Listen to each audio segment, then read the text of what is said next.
Got our strut disassembled here. So here's our top hat. Remember our front indicating mark there, so it's going to face the outside of the car. Then this is one piece here, so you kind of have to finagle it back in there.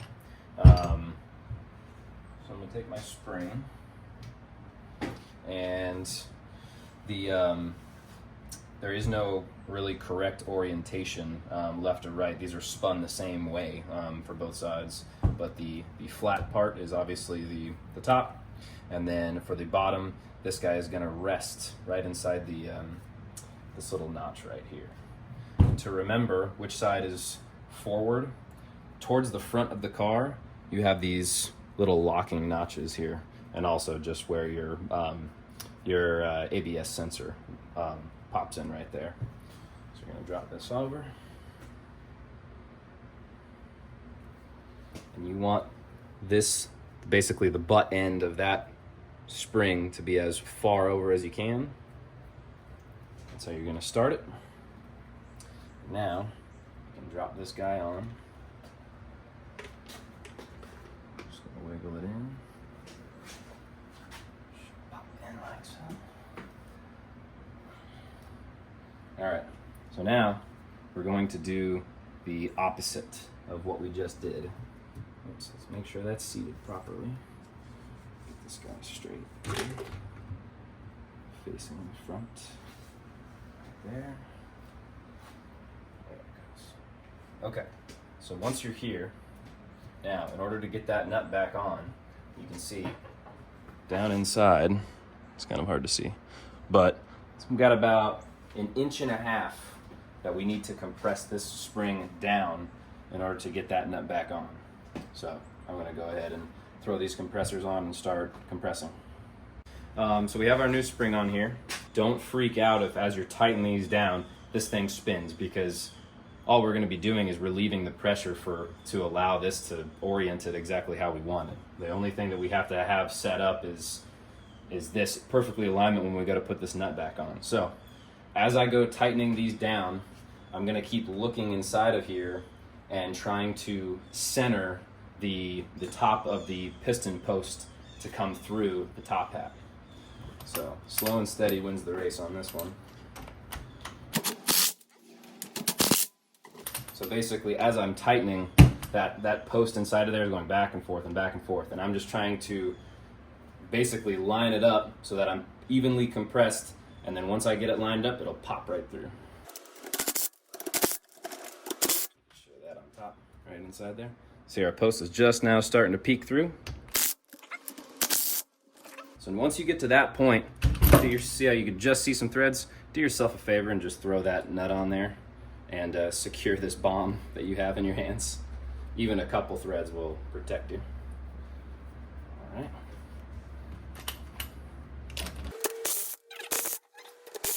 Go down to a place where it looks like you have your top hat pretty much perpendical with parallel with the floor or whatever you're working on. That looks pretty even to me. So now I'm going to take my 17 mil, send this guy back down. Beautiful. All right, so now we can go ahead and release our spring compressors there. Check our fitment. So spring looks good there. Our front is perfectly in line right here. So we can release our compressors and put it back in the car. Got my nut torqued down up top. So all I did was, some of you may be asking, oh, when do I stop? What I did was I just took a measurement of how much thread was exposed when I took it off the car, and I just kind of compared that. But with this compressed, there's only so far it can go anyways because the threads end. So I just kind of went with my impact there, and this is also a locking nut. So now we're going to remove our compressors. And if you get in a predicament where, like this guy, he's kind of stuck on there right now, don't have to be concerned. This is just a through bolt, so you can pop that bolt all the way out like that. And if this guy's stuck, which it looks like he might be stuck in there a little bit, oh, I was gonna say I might have needed a hammer for that. There we go. All right, so let's verify our fitment. Look straight, we're in line Boom, boom. All right, we can go back in the car. Okay, so installation is reverse of how you took it out. I was able to actually get it back in without removing the upper ball joint. Just the first thing that you have to do is get this lower part inside of this brake line. Once you have it inside, you can use your handy tool out here to push down on the suspension system, and that's able to go in. So right now we just have one nut up top, lightly holding that in. Now we need to reassemble, but we need to reassemble smartly. So with everything loose, the hardest thing to put back in is actually the sway bar end link if everything's tightened back up. So with everything loose, I'm going to pick up on the suspension system and wiggle that back in. So do that first. Get your nut back on down here. And we're not going to tighten anything down until we have everything at ride height. So next thing we can do is get our upper ball joint nut back up. Everything just hand tight for now. So that's hand tight. Lower one's hand tight. And we're gonna put our bolt back in. Remember, this nut has locking tabs on it.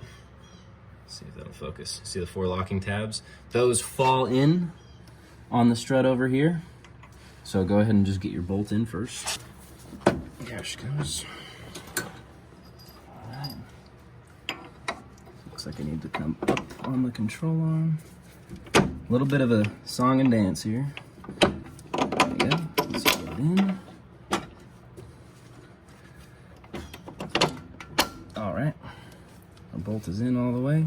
So now what I'd recommend, in reverse of what I did before, I'm going to tighten this bolt almost all the way, the nut almost all the way down.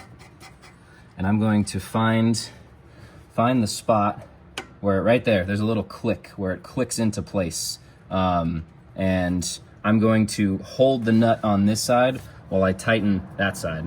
But remember, everything in here needs to be at ride height before I put it back together and I torque it to spec.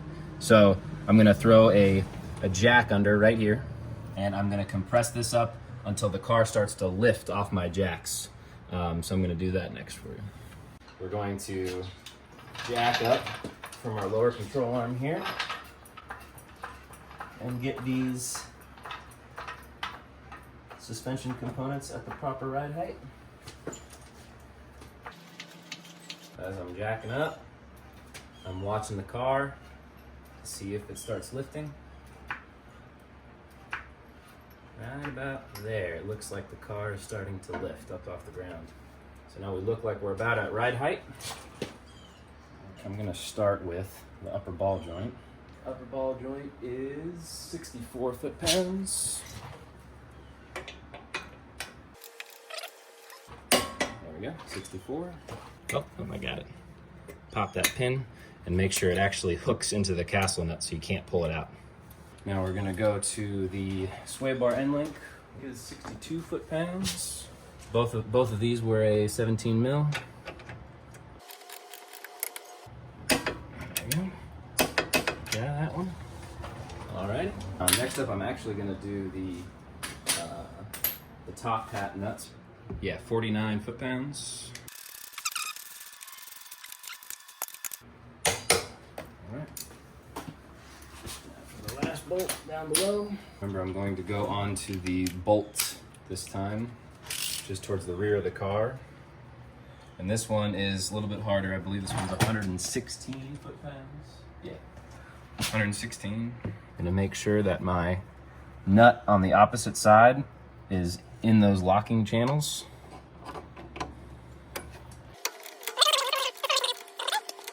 And if you don't do this at ride height, if you do it at full droop of the suspension, you can very easily wind up ripping these bushings.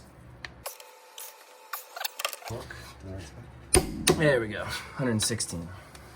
Before you let the suspension back down, make sure that you've gotten every single thing tightened back up to spec. So upper ball joint, strut tower nuts, your 210s for your sensor back in there, sway bar end link down below, and then bottom, the bottom of the strut bolt where it attaches to the lower control arm. Now I'm going to slowly let everything down, and that's it.